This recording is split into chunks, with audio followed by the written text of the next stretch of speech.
I'm Josh from Life Science Centre and I would like to set you a challenge. Actually, not one challenge, but 3, all using these. Coins. That's your first challenge, to do what I just did, to pick up a coin and have it disappear.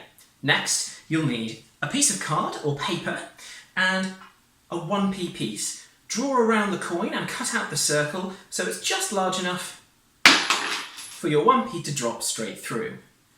Next, take a 2p and see if you can get it through that hole without tearing the card. Lastly, take your coin, put it on your elbow and, yes, catch it in the same hand.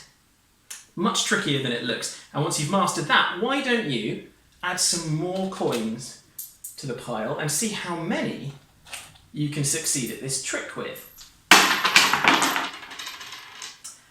I'm sure you can do better than that. Share your efforts with us on social media and let us know how you did.